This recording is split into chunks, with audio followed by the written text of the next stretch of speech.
on having observed the growing years of our life, right from your childhood to your adolescent, to your student life, to your middle age, to your old age, you will find a particular pattern the functionaries of the brain and the skill development is having and processing. It's following a particular pattern and it is growing in a particular pattern that we are following, knowing unknowingly. That pattern is controlled by that hypothalamic region of the brain, that is the head office of the brain. The left hemisphere and the right hemisphere, the kind of balance it strikes, it controls the output that we give in our workplace as well as in our family lives, in our circle, in our society. Whatever output we are giving, the bodily functions that we are doing, those bodily functions, that willpower, those manifestations are being controlled by those neurons of that hypothalamic region of the brain, and the striking of the balance between the left and the right hemisphere that controls the logical thinking, the critical thinking. It is the right hemisphere of the brain that controls the logical thinking, the critical thinking and the problem solving skills, whereas the fear of emotions and love, this is controlled and this is being channelized by the left hand side hemisphere, the left region of the brain, and a perfect balance between the two. The neuroscientific researchers and the scientific experiments have proved that it's a proven fact that once the balance is struck, then nobody can stop us from becoming a superhuman, because it is the perfect balance between the left and the right region of the brain that enables us to perform those levels of united skills, to perform those levels of action, to perform those levels of output and help us to become a performer.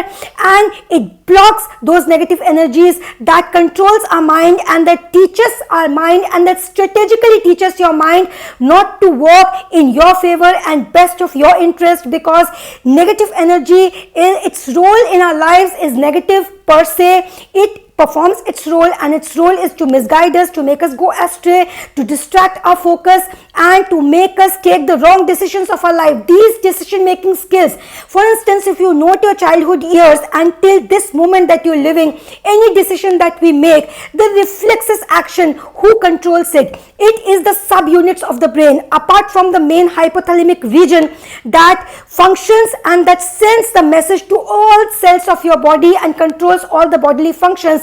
It has given its divisions and it has divided the actions that we do, the thinking abilities of ours, in different departments and assigned a particular role to each subunit of the brain. For say, one of the best examples of the subunit of the brain is the reptile brain. What is that reptile brain? It in any potential threat that we encounter, it is the reptile brain that encounters the potential threat that is bound to impact you, that is bound to attack you, that has not yet attacked you, but the reptile brain knows and becomes alert and sends the message and signals to various parts of the body, because to recognize those potential threats is the department of the reptile brain. It controls the involuntary reflex action. If you touch a hot vessel, and that with that reflex and the force you bounce back your hand, that is not done at the will of our conscious minds. Even before consciously we get to know of it, our reflexes work. Those involuntary working and functioning of the reflexes is controlled by the reptile brain. So any situation we encounter that has some sort of threat, it is the self-defense responsibility of the reptile brain that protects us. It is the design of our body that will protect us. It is the immunity that fights for us. It is in the form of self-defense. It is in the form of recognizing and then battling the potential threat. That does the reptile brain. And then the next big example is the mammal's brain. Mammal's brain is the interpersonal skills of connectivity that you have with people in your neighborhood, in your workplace, at your office, any place of life, any field of life. Human to human connect is being directed and channelized by the mammal's brain. It sees to it that we are able to build our healthy relationships. It sees to it that we are able to connect to people more and more, and we harmoniously coexist with each other. That is connected and that is channelized by this mammal mammal's brain. But if these brains are scattered and they are not ignited, they are not united, then the power divides. And once the power divides, then this imbalance between the frequency, the imbalance of the brain, the imbalance of the frequency, the imbalance of the aura makes us take wrong kind of decisions and weakens our mind in a way that we fail at taking the best decisions in our lives. It weakens our ability to make the right choices. It weakens our ability to make the right decisions in life. It weakens our ability to react in a particular way that you later repent and you tell yourself, I should have taken that decision, I should have reacted in that particular way. Whereas as your reflexes fail and it makes you react in a particular way. For instance, the anger management, the stress management, these are the emotions, these are the emotional conflicts that we encounter that happens when the balance between the left and the right region of the mind, the balance between the subunits of the brain is not perfect, rather it is too broken, the links are broken, your frequency is completely scattered, the subunits are completely scattered, then we are not being able to make the right use of our decision making skills. That it's not like it's not there within us, because on cellular level, scientifically it's proven that we all have these kind of skill management abilities. We have these hypothalamus region, we have the reptile brain, we all have the mammal's brain. Neuroscientific researchers and experiments have proved that we can work on our brain and we can transform it, we can mold it in the favor of the best of our interest, and we can block that negativity. We can make the brain unlearn those negative points that has been taught to it strategically in order to weaken the power of our brain, in order to we not being able to unleash the potential of our brain to the fullest. In order to work on that, we have to keep one thing in our mind. Suppose you encounter a situation when there is a lion and it's going to attack you, and two people along with you have encountered similar situation, then how is this reptile brain going to act? Is this reptile sub-brain unit going to react? Your self-defense, and it's going to plan out a strategy for you. You have to note that the involuntary reflex action is not dependent on the conscious will of yours, because it doesn't give you that time that you go back home, sit on your problems and think on your problems and then take out and bring out or chart out a particular solution.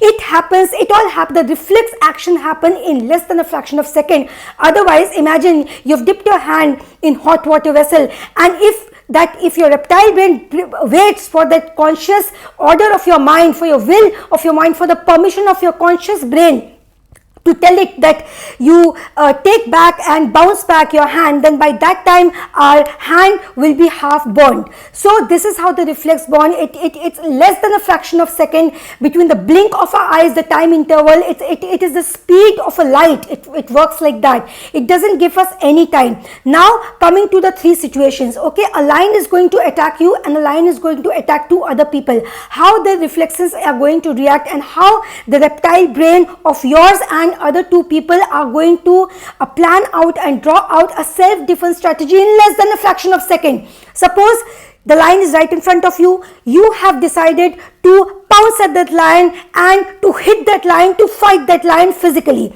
Now that is your self-defense strategy. Reptile brain told that this is the reflex action you have to take. Whereas the next person in a similar situation, his reptile brain will tell him that you cannot fight with that lion. In order to escape, your self-defense strategy is start running, and he will start running in order to escape this lion. Now the third person in a similar situation, his reptile brain will draw out a self-defense strategy for him. He will say, if you run, then you will not be able to run that fast, you will not be able to battle that lion physically also. What you do, stand at that one place and shout and scream and call for help. That will be his self-defense strategy. Now, which strategy is a success and what strategy is a failure is secondary. Primary thing is that different people have the same reptile brain but functioning in different way, because this is controlled by that aura, that is controlled by that supreme consciousness, because science has just explained how it is working. Science has not designed it. This has been designed by the supreme consciousness who controls the functioning of our organs, who controls how we are going to think, the way we are going to think and perform, and the way these departments, these sub-brain units, as well as the main head office of our brain, that is the hypothalamus, is going to prepare and chart out your actions. Now, in order to work on them, we have to spiritually uplift our minds, we have to spiritually connect with the supreme consciousness and take the help of the medical research and the medical sciences, the body sciences and the psychological science, the cognition science and researches and experiments, and we have to take out a synergy of it. Without taking out and without drawing a synergy, according to me, I am not generalizing it, but according to my experience in life, till you don't bring out that synergy effect, till we don't bring out the synergy effect between the spiritual science and the bodily science, then we will not be able to attain that level of growth that we are thriving for, that we are looking towards.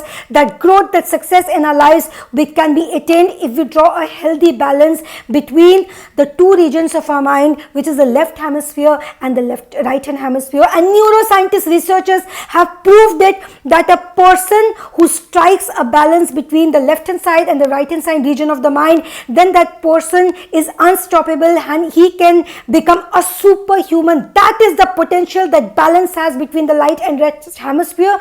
But then we have to consciously work on it. We have to consciously take the help of the spiritual science and the bodily science in order to work on it in such a way that we are able to become success, that we are able to work on our strengths and weaknesses. At some area you're good and at some area you are not. Science has just given us and explained how it's working, and it has thrown a light on the working and the functions of it, but it has not decided or controlled that this particular human will be good in math, physics and science, and this particular child will be weak on debating and its communicating skills. This particular person in his job will be very convincing and his client convincing skill will be very remarkable, but he will fall short in debates. He will not have the critical problem solving skills. Now, who is the one who is deciding the balance of the attributes that this person will be good at this area and weak on the other areas? It is that supreme consciousness, and we have to connect to it consciously in order to attain that success in our life, in order to consciously work on in order to consciously make our mind unlearn those things that have taught us that we are weak and this is beyond our means. Nothing is beyond our means. Our mind has that capability and that unstoppable potential. Bred 41 days of life-changing course, life-changing experience, no dependency, what the slavery, bred.